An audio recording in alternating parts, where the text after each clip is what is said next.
नमस्कार साथियों। मैं हूं Pramod Kumar Khandwal, intensive spiritual path से। आचरण ठीक करना सामाजिक आवश्यकता है, मगर इससे ज्ञान नहीं होता। ज्ञान हो जाने पर आचरण ठीक नहीं करना पड़ता, बल्कि स्वयं ठीक हो जाता है। जिस प्रकार वाद विवाद की स्थिति में संविधान की व्याख्या करने का अधिकार सिर्फ सर्वोच्च न्यायालय के मुख्य न्यायाधीश के पास है, उसी प्रकार सत्य को परमपिता परमात्मा के अलावा और कोई परिभाषित नहीं कर सकता। श्री कृष्ण जी ने द्वापर युग में सत्य को पुनः परिभाषित किया। उन्होंने मृत्यु शैया पर गिरे हुए भीष्म पितामह जैसे ज्ञानी से कहा कि मैं किसी भी स्थिति में धर्म का त्याग नहीं कर सकता, चाहे मैं कितना ऊंचा चढ़ जाऊं और चाहे मैं कितना ही नीचे क्यों ना गिर जाऊं। अक्सर भक्तों में ये दुविधा रहती है कि ईश्वर निराकार है या साकार। यदि हम पूरे समुद्र को देखें तो पाएंगे कि पानी तरल रूप में निराकार भी है और बर्फ की तरह साकार भी। यदि हमारी जैसी हजारों धरती में प्रभु प्रलय भी कर दें तो भी भगवान अन्य करोड़ों ग्रहों में साकार रूप में मौजूद होते हैं। महान उद्योगपतियों की सैकड़ों कंपनियों में रोज 10 बंद होती हैं और नई 20 खुल जाती हैं। तो क्या उनका बिजनेसमैन का जो टाइटल होता है खत्म हो जाता है? हमारा शरीर चेतन भी है और जड़ भी, जैसे नाखून और बाल। इसी चेतन से जड़ भी पैदा हो रहा है और जड़ भी, दोनों हमारी शरीर की जीवात्मा से ही पैदा होते हैं, चाहे वो चेतन है चाहे वो जड़ है। इस धरती में लोग मरते हैं तो क्या नए पैदा नहीं होते? यहाँ तक कि भगवान संख्या का भी ध्यान रखते हैं कि मुझे जितने पुरुष पैदा करने हैं उसी अनुपात में महिला भी, ताकि दुनियादारी चलती रहे। वो यह भी ध्यान रखते हैं कि जितना लीटर पानी समुद्र से सूर्य द्वारा भाप बनकर उड़ाया गया है, उतना ही लीटर पानी मुझे उसमें डालना भी है।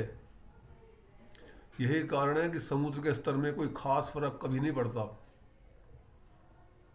क्योंकि वो जानता है कि धरती से ज़्यादा प्राणी तो पानी में रहते हैं। वे उनके घर को बराबर मेंटेन रखते हैं। प्रभु निराकार तथा साकार दोनों रूप में मौजूद रहते हैं, मगर उनका स्तर इससे भी ऊपर है। जब हम सुबह सोकर उठते हैं तो ऊर्जा का स्तर 100% होता है, फिर धीरे धीरे रात को सोते समय तक 0% तक पहुंच जाते हैं। यानी जागते समय घटता है और सोते समय बढ़ता है। मगर सोते समय ही क्यों?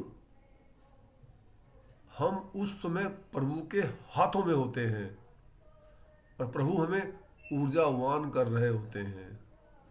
ज्ञानी इस रहस्य को जानकर दिन में भी अपने आप को प्रभु के हवाले रखता है और 24 घंटे 100% ऊर्जावान रहता है।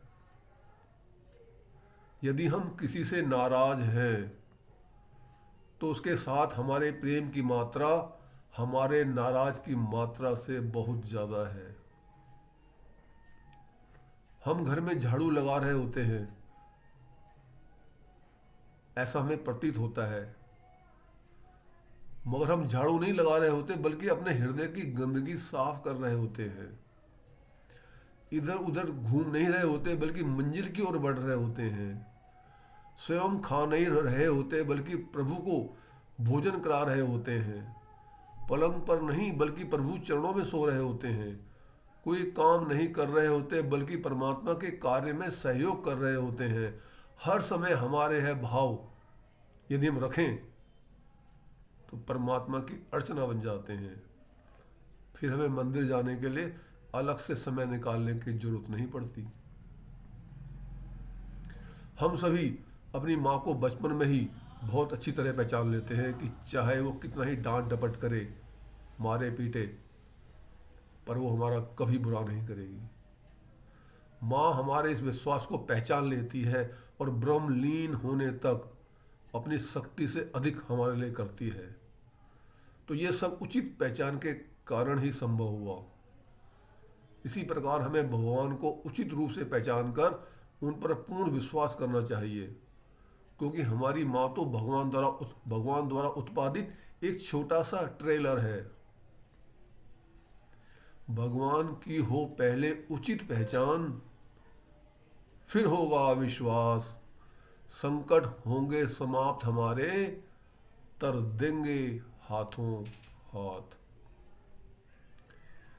यदि आपको यह संदेश ज्ञानवर्धक तथा उपयोगी लगता है तो आप चैनल को सब्सक्राइब तथा वीडियो को लाइक, कमेंट और शेयर भी कर सकते हैं, ताकि प्रतिदिन रिलीज होने वाली सभी वीडियो का नोटिफिकेशन आपको मिलता रहे। गुरु भगवान सबका कल्याण करें।